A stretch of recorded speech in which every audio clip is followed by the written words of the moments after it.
The mountain does not fear the storm, yet it trembles when the ground beneath it shifts. In a remote valley where clouds kiss the earth each morning, there lived a young climber named Ethan. He was known throughout the region for his fearless ascents, his ability to scale cliffs that made others turn back before even starting. People whispered his name with admiration and spoke of his courage as if it were something given at birth rather than chosen daily. But Ethan carried a secret that gnawed at him in the quiet hours before dawn. He was terrified of heights.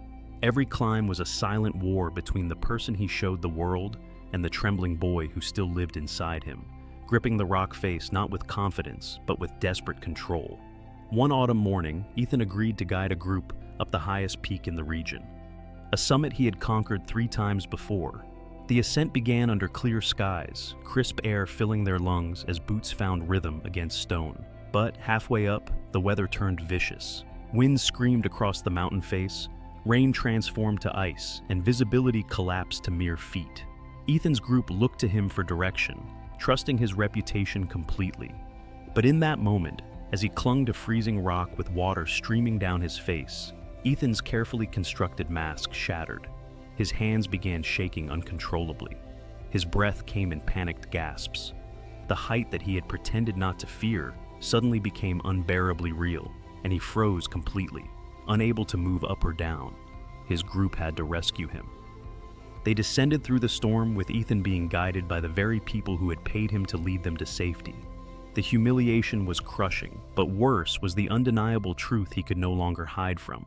He had spent years running from his fear by repeatedly facing it, mistaking endurance for courage, thinking that if he climbed enough mountains, the terror would eventually disappear.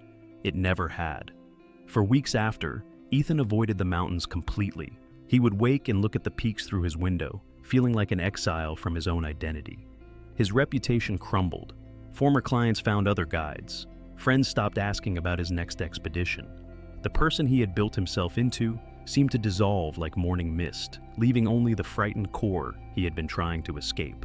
One evening, Ethan walked to the river that ran through the valley, sat on smooth stones worn patient by endless water, and watched the current move around obstacles without resistance. An old woman washing clothes nearby noticed his heavy silence and spoke without looking at him.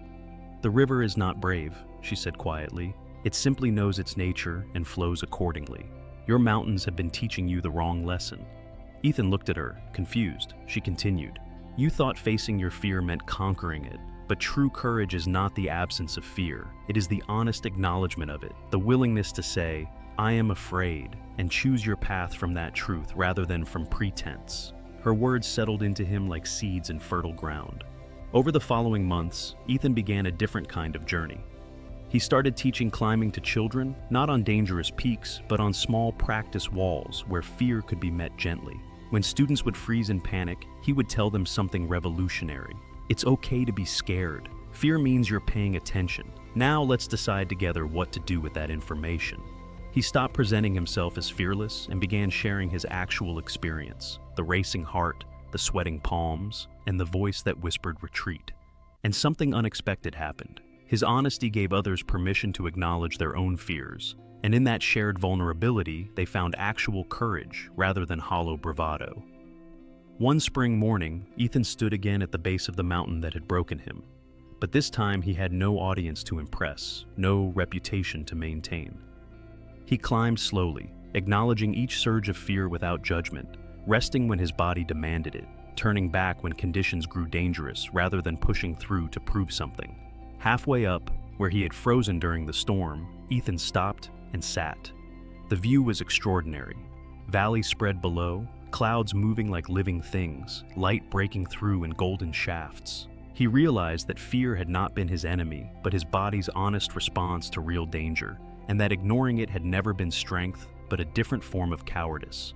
You will spend your life running from truths you believe make you weak, building walls of performance and pretense, and exhausting yourself with the effort of appearing fearless. But resilience is not found in the absence of fear. It lives in the moment you stop fighting who you actually are and begin working with your honest limitations rather than against them.